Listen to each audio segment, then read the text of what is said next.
enlightened and doesn't know where you are at the same time. So it's that feeling. But no, he's doing well. His health is good.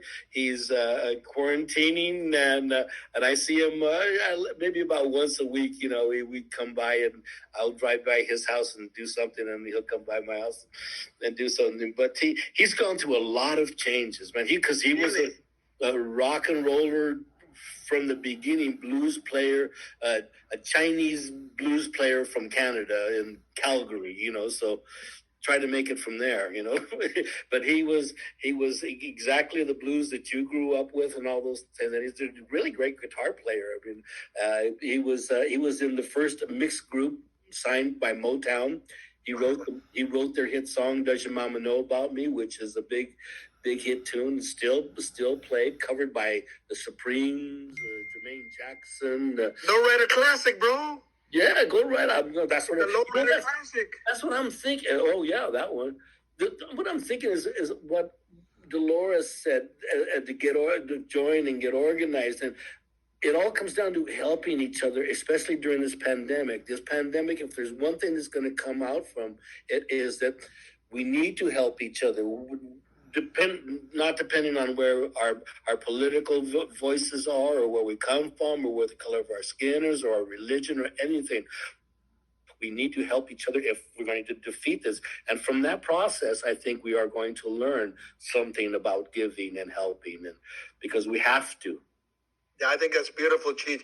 But as we wind down this discussion, it's really, I think, a very important acknowledgement to you and to all the good people that are involved, Unidos, all the good people at the Riverside Art Museum, all the good people that have signed the petition to help empower, the Cheech.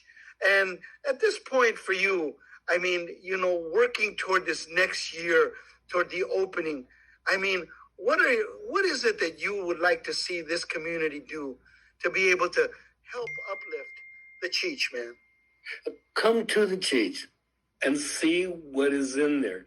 Experience the paintings, experience the history of it, be inspired by it. You may be an artist, especially if you come in younger or even older, but experience it. Paintings, which is the bulk of the collection, have to be seen in person. They have to be seen in person because the texture and the quality of paint demands it. You have to get up right next to the painting and look at that. So that's what I did as a kid. I learned about the art, but then I went to museums all the time and saw it really looks a little bit different here in person than it was.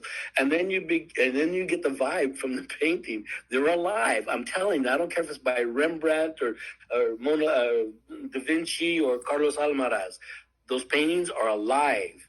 And every time you walk by them, you're getting some of their energy. And it's good energy. So, come to the Cheech and participate and help us in this journey. How about you, Carlos? What would you say to people to try to get them motivated to come and be part of the Cheech, to come and support what's going on with this very, very unique, art museum?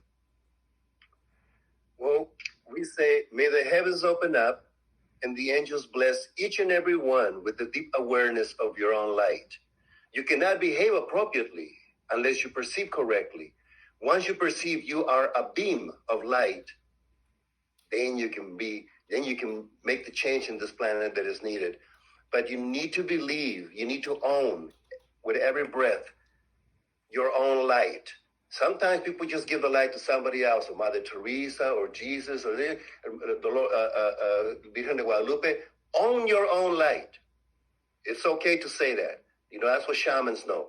Own your own light so you can create miracles and blessings. Orale. No, that's beautiful.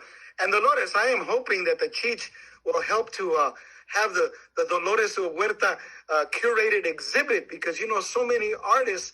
And I have to tell you that one of my favorite works is one that was done by your nephew. Rupert Garcia did a beautiful portrait of Dolores Huerta, which I think is really great. But what would you say to people and perhaps how do you see the importance of the Cheech in the future, and perhaps to even help an organization like the Dolores Huerta Foundation? Well, I think for an individual, I think for myself, when I was a teenager, going through the inferiority complex of being Mexican American because of the way we were treated in high school, and I had this wonderful teacher that taught us about the art in Mexico, about Orozco and Tamayo and Diego Rivera. And I remember how that affected me.